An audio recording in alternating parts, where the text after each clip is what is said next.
Hi, it's me again, your coach Heather, and you're listening to another episode of Fully Becoming. Welcome to Fully Becoming, a podcast for people navigating life's transitions. Whether you're rebuilding, reinventing, healing, growing, or simply figuring out what's next, this is a place for real conversations, practical strategies, and inspiring stories that help you move forward with purpose. Because becoming isn't a destination, it's a lifelong journey. And no matter where you are today, you're already on your way. This is Fully Becoming.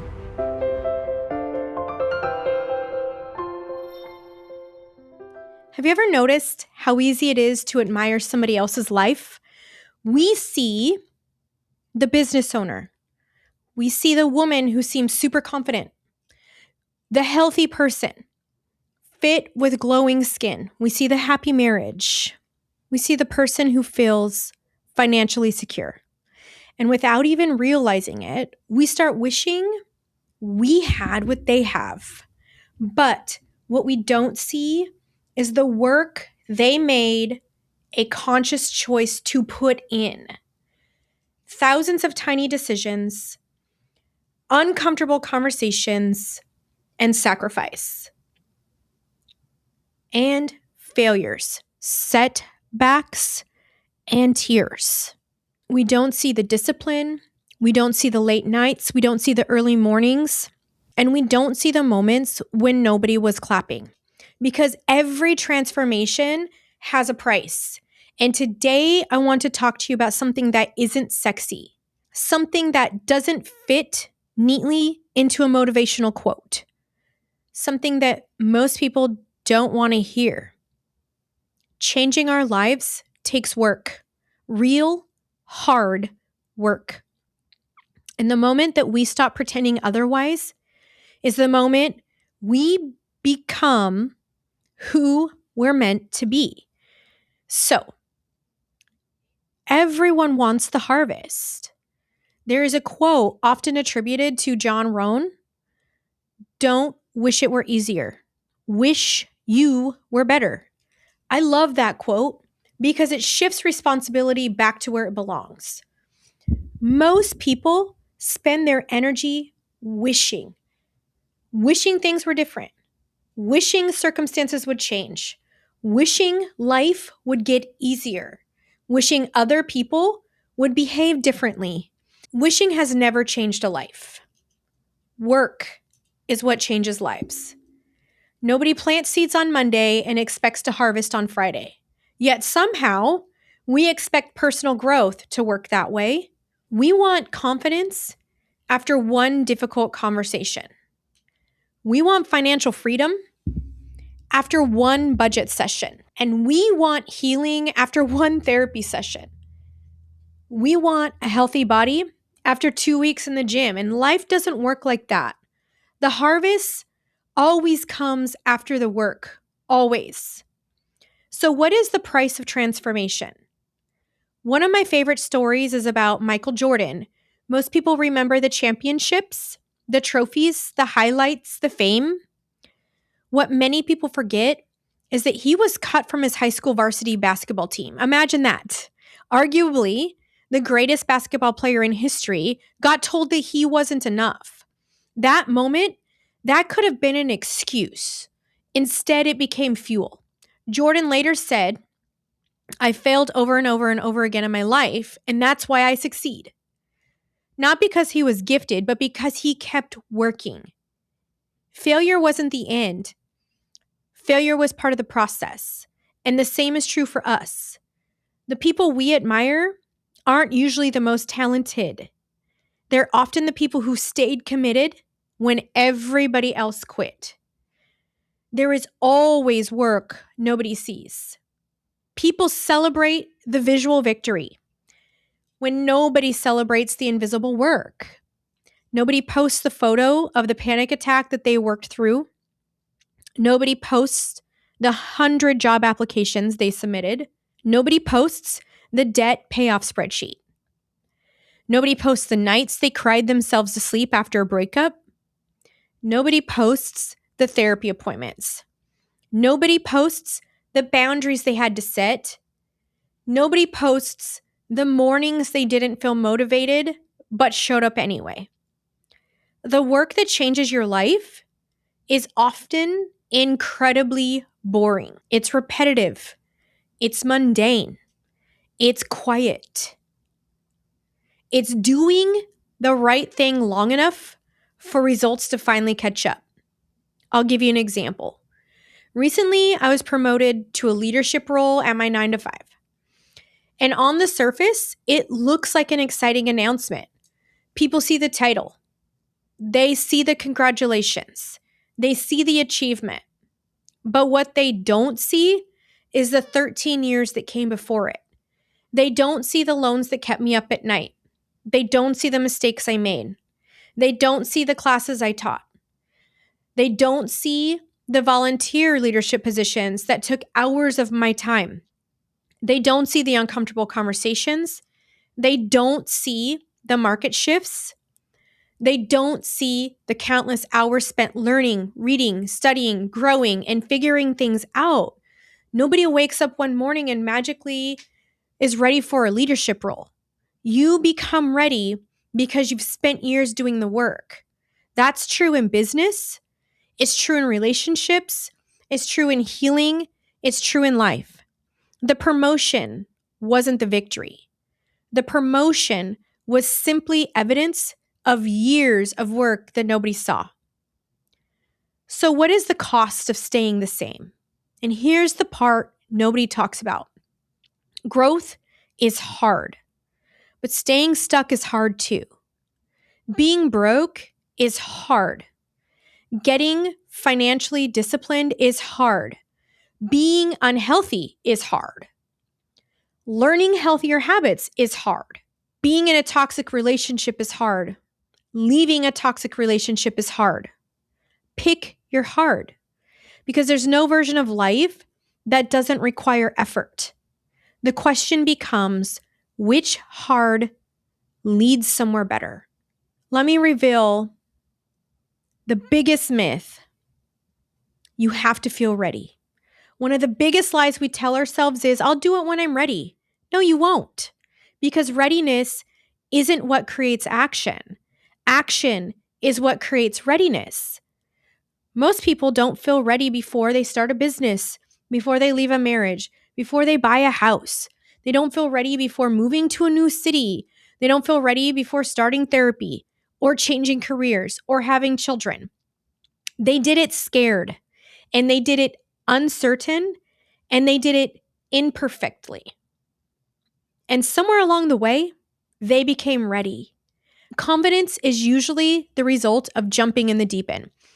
I continually observe the people eating most of the pie. They just start. They don't overthink things.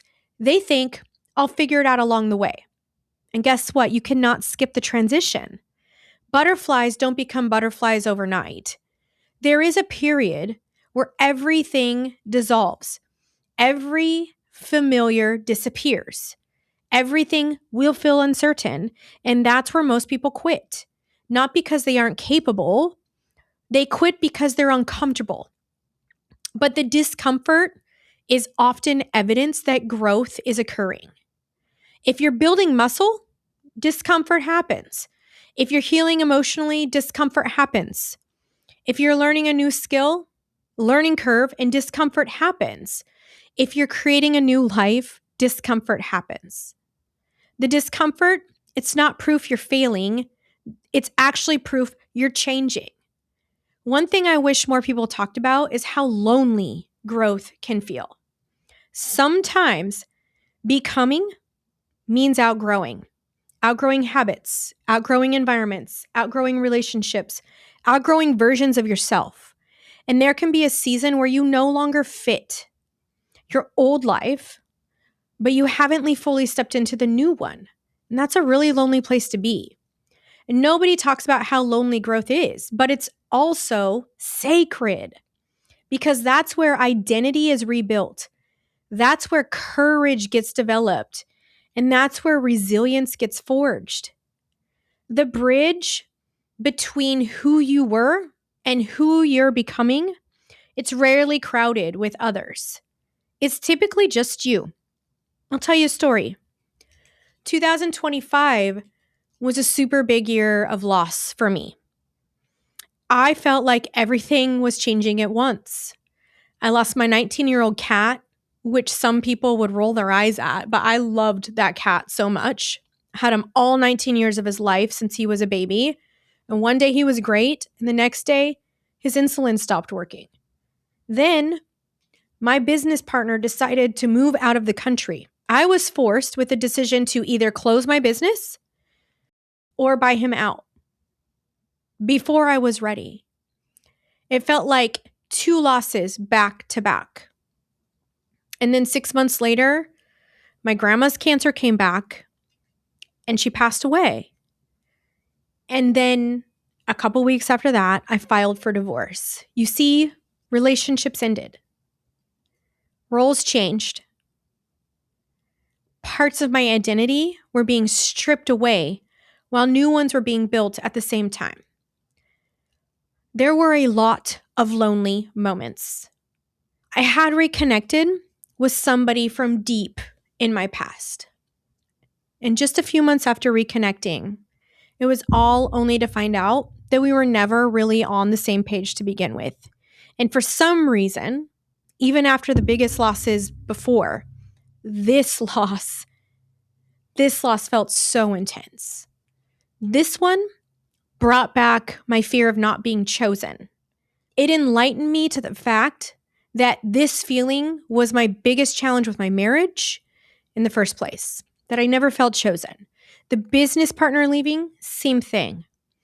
As I continued to work through this feeling, and then I learned that feeling bloomed when I was a little girl.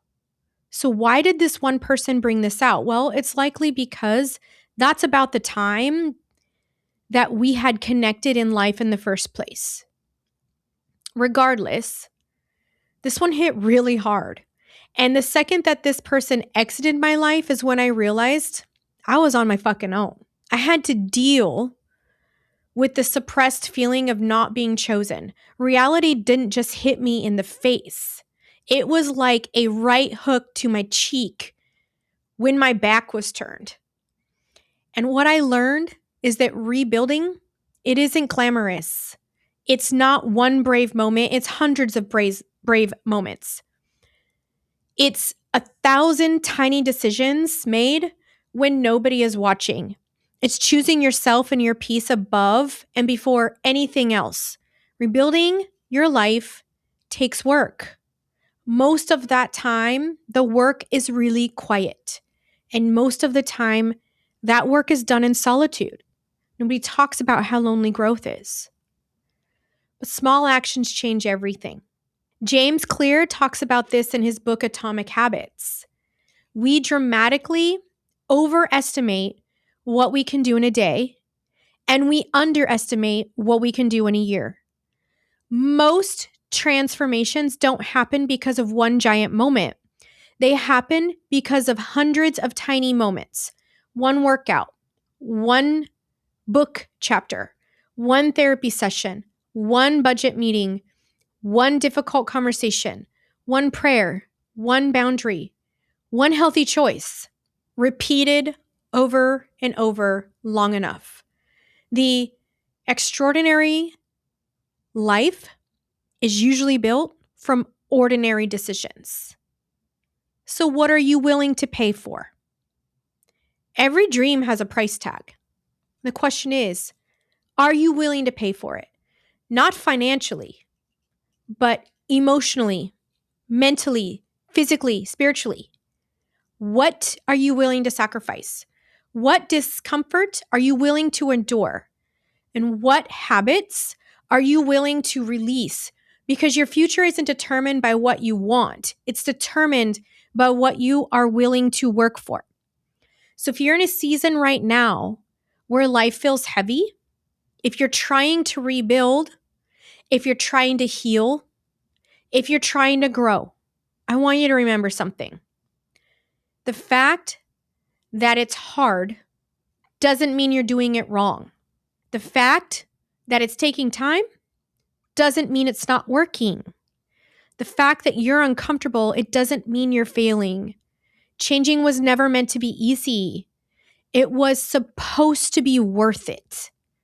And every difficult conversation, every setback, every lesson, every disappointment, every brave decision, every failure, every small step forward is shaping the person you're becoming. So keep going. The work is working. And one day you'll look back and you realize that the life you were praying for was built one ordinary day at a time. Remember, you are strong, you are real, you are resilient, and you are fully becoming. If you have questions, or if you would like to share your story of grit and hard work, emotional discoveries, or success stories, you can submit those online via any link on any of our social media pages or at fullybecoming.com. And be sure to follow us on all of our social media. Thanks for listening to Fully Becoming, and be sure to tune in for the next episode.